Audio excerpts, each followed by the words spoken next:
Bonjour à tous et à toutes, j'espère que vous allez bien. On se retrouve aujourd'hui donc pour un nouveau projet, donc projet que l'on a délivré pour l'une de nos clientes qui était en portefeuille, avec qui on a défini effectivement la stratégie d'investissement. C'est assez intéressant puisque c'est une cliente en fait qui n'a jamais investi dans l'immobilier, qui travaille dans la finance, donc en fait qui a les bases effectivement pour comprendre justement les chiffres, les questions de rentabilité, etc., mais qui n'est pas nécessairement en fait des spécificités de l'investissement immobilier. Donc les échanges ont été assez intéressants. On a fait une première proposition à cette cliente sur un immeuble où il y avait pas mal de travaux. Alors nous, en fait, pour nous, c'est du rafraîchissement plus plus, donc on considère pas qu'il y a énormément de travaux, mais encore une fois, notre rôle aussi, c'est un rôle de conseil et je le dis souvent, c'est pas de vendre des problèmes à un client. C'est-à-dire que si notre client, en fait, il a peur et qu'il souhaite y aller étape par étape, et bien nous, du coup, notre rôle, c'est aussi de nous adapter et de trouver finalement des projets qui, aux yeux du client, par rapport à son prisme de voir les choses finalement, eh bien, de lui proposer un projet qui, pour lui, selon ses normes, selon ses règles, finalement, est beaucoup plus serein.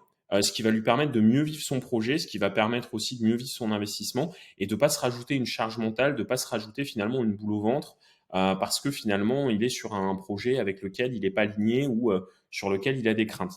Donc tout ça pour dire qu'on en est arrivé finalement à ce deuxième dossier qui a été validé.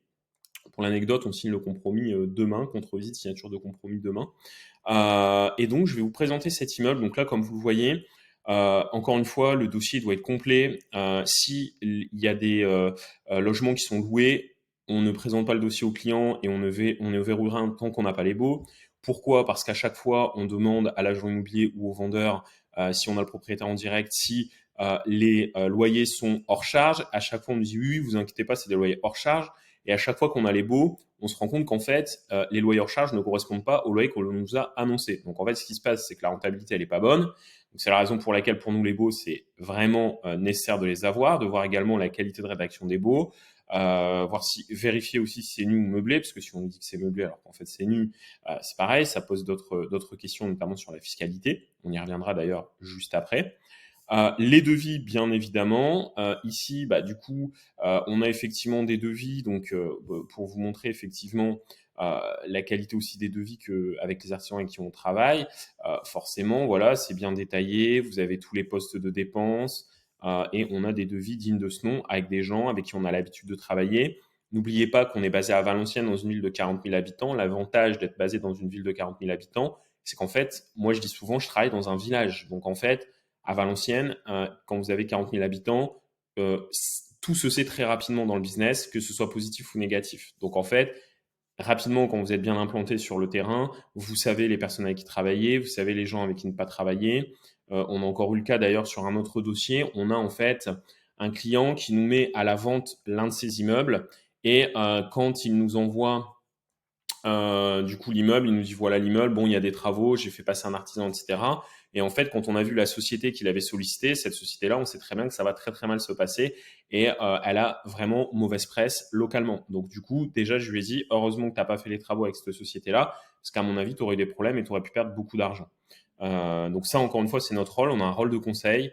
Moi, je le dis souvent, oui, on prend une commission parce que forcément, c'est notre métier, on est payé pour travailler. Tout le monde ici, je pense, qui regarde cette vidéo est payé pour travailler quand il se lève le matin. Mais on est vraiment dans une stratégie long terme et je peux des fois avoir un client une demi-heure au téléphone pour des problématiques même sur son parc existant ou des questions sur la fiscalité. Je ne vais pas lui facturer une prestation annexe en fait, parce que c'est pas notre manière de travailler. Par contre, ça, ce n'est possible qu'étant donné qu'on est très sélectif en amont sur les gens avec qui on travaille, parce que nos clients ne sont pas nos clients. C'est-à-dire que pour moi, un client avec qui je travaille sur Prudential Immobilier, c'est un partenaire de business. Il y a même d'ailleurs des clients aussi avec qui parfois on s'associe sur certaines opérations. Si on n'est plus sur des opérations d'achat-revente ou des opérations de marchand de biens, il est rare en fait que je puisse facturer une commission Prudential Immobilier. Mais des gens avec qui on a l'habitude de travailler, c'est du business et donc parfois il y a aussi des associations naissantes. Et c'est la raison pour laquelle on est effectivement sélectif à l'entrée sur les personnes avec qui l'on travaille. Donc voilà, un petit peu pour vous montrer, voilà, vous voyez le devis, même là, au moins ici c'est pareil, vous n'allez pas vous prendre des surprises où on va vous dire oui, mais alors là, j'ai mis une prise là, mais je pensais pas qu'il fallait une prise là-bas, mais du coup, si vous voulez deux prises en plus dans la cuisine, c'est 200 balles en plus, etc., etc. Et ce qui fait qu'à la fin, votre investisseur, il avait une enveloppe de travaux de 10 000 euros et à la fin, il se retrouve avec 14 000 euros de travaux et du coup, l'objet de mettre 4 000 euros de sa poche. Donc, on est bien d'accord que c'est tout ce qu'on veut éviter en tant qu'investisseur rentable. Donc, voilà. Donc, au moins, là, c'est clean, c'est carré, on a un vrai cahier des charges. Et ce cahier des charges et le fait d'avoir des devis comme ça, pour moi, ça sécurise tout le monde. Ça vous sécurise en tant que client. Moi, ça me permet de dormir tranquille parce que je sais ce qui va être fait, je le valide. Et aussi, ça sécurise l'artisan.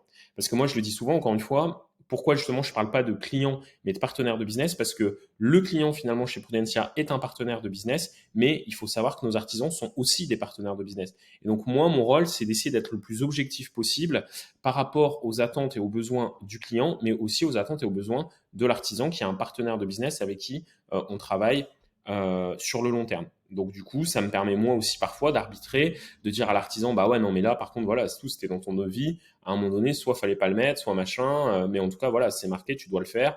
Et à contrario, si j'ai un client, c'est marqué qu'on met une cuisine de 1,80 m et que le client, il veut une cuisine de 3,20 m avec des poignées en or massif, bah là, je vais lui dire, par contre, je suis désolé, mais enfin, c'était pas du tout ce qui était défini, en fait, dans le devis.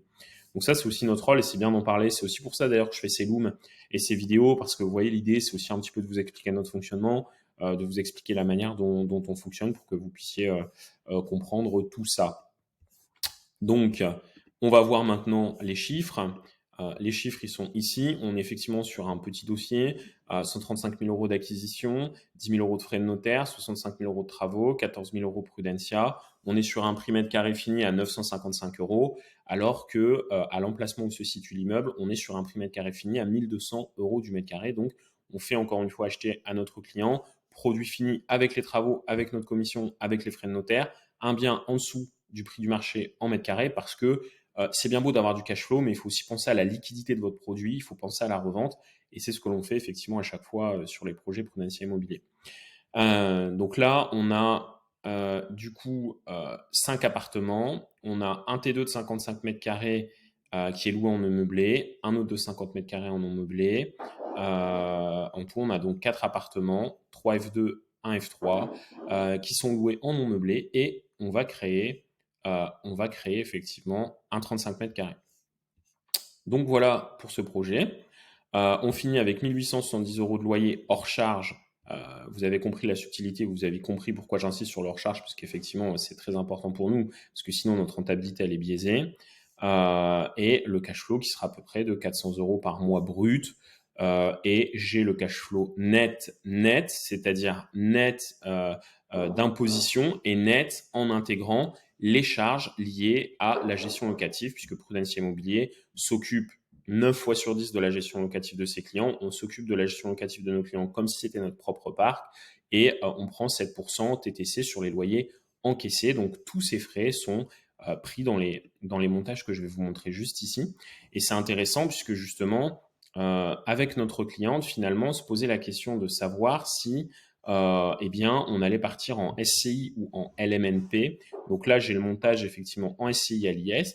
Et ici, j'ai le montage au LMNP réel, puisque comme il y a des travaux, c'est plus pertinent de monter le dossier au LMNP réel par rapport au LMNP microbique. Maintenant, pour le LMNP, la subtilité, comme j'expliquais effectivement à notre cliente, c'est qu'étant donné que l'immeuble est déjà loué, soit on peut changer les baux si on rachète les meubles aux locataires. Ça, c'est une astuce que je vous donne aussi. Vous vous arrangez avec vos locataires pour racheter les meubles. Ça peut être 500, 1000, 1500, 2000 euros en fonction du mobilier qu'il y a. Ce qui finalement souvent va intéresser le locataire parce que là, on est sur des logements où les 3 quarts des locataires c'est payé par la CAF, donc ils n'ont pas non plus du mobilier de valeur. L'avantage pour eux, c'est que finalement, ils vont récupérer un billet de 500, 1000, 1500 ou 2000 euros. Ils vont rester dans l'appartement avec leurs meubles, mais ils auront récupéré un billet de 1500 euros. Et nous, par contre, ce billet de 1500 euros va être largement rentabilisé puisque au lieu de louer en foncier avec un abattement de 30% sur les revenus, on va pouvoir louer en LMNP au réel et faire énormément d'économies et d'optimisation fiscale qui vont largement compenser les 1500 euros investis pour du coup racheter les meubles du locataire. Donc ça, du coup, on travaille aussi avec notre cliente sur toute la partie fiscalité pour savoir effectivement quel est le dossier le plus rentable, pourquoi, comment, etc., etc. Et là, on voit que ce soit un SCI ou un LMNP au réel, je suis ici sur un rendement net à 7,26 et ici à 7,39 pour un cash flow net qui comprend donc les frais de gestion locative, etc., à 276 euros par mois. Et donc, ici, on voit effectivement le loyer. Et dans les charges, vous voyez, dans les charges, on ne cache rien. Il y a la taxe foncière, le CFE, les cotisations, le comptable, l'assurance emprunteur, la gestion, les frais de gestion locative. Donc ça, c'est nos 7% de frais de gestion locative. Les charges non récupérables, donc ça, c'est le compteur électrique pour les communs de 20 euros et l'assurance P&O. Voilà. Et là, vous avez après voilà, des dossiers qui sont faits par Oriz, anciennement rendement locatif, que beaucoup d'investisseurs immobiliers connaissent, et du coup, qui est un logiciel avec lequel on travaille pour donner des chiffres concrets à nos clients. Donc voilà pour ce dossier. Donc comme vous le voyez, même dans des budgets modérés, finalement, on arrive effectivement à sortir des rentabilités intéressantes sur une enveloppe totale à 225 000 euros. On est pour pas dire 10% de rentabilité, 9,95. Effectivement, tous les voyants sont au vert. On est en dessous du prix mètre carré du marché. Donc pour la liquidité et la revente, on est bon. On a anticipé donc les enveloppes travaux pour que les apparts soient clean, soient nickel. On a aussi la possibilité derrière effectivement de passer en location meublée avec l'accord des locataires si nécessaire, si l'option SCI n'est pas retenue. Voilà, donc tout est verrouillé et encore une fois, il est important quand vous investissez dans l'immobilier d'anticiper, de verrouiller chaque point. Je sais que ma cliente me dit ouais, c'est quand même incroyable, tu penses même à la revente déjà, on n'a pas encore acheté, etc. Et bah oui, c'est hyper important. Moi, je suis pas là pour vendre de la poudre aux yeux, je suis pas là pour vous vendre une rentabilité. L'idée, c'est qu'encore une fois, on travaille au long terme. Et pour l'anecdote, cette cliente-là m'a été recommandée par une personne qui a fait 2 projets immobiliers avec nous. Donc, c'est assez satisfaisant de se dire que nos clients recommandent effectivement nos services à d'autres personnes et c'est beaucoup plus sympa, beaucoup plus simple aussi pour nous de travailler parce qu'il y a déjà une relation de confiance et au moins c'est plus fluide. On perd pas notre temps à devoir se justifier sur chaque virgule dans un contrat ou ce genre de choses. Voilà. J'espère que cette vidéo vous a plu et je vous dis à très bientôt. N'hésitez pas à me poser vos questions, que ce soit par mail, que ce soit sur YouTube ou que ce soit également sur LinkedIn. N'hésitez pas à commenter, n'hésitez pas à poser vos questions, j'y répondrai avec grand plaisir.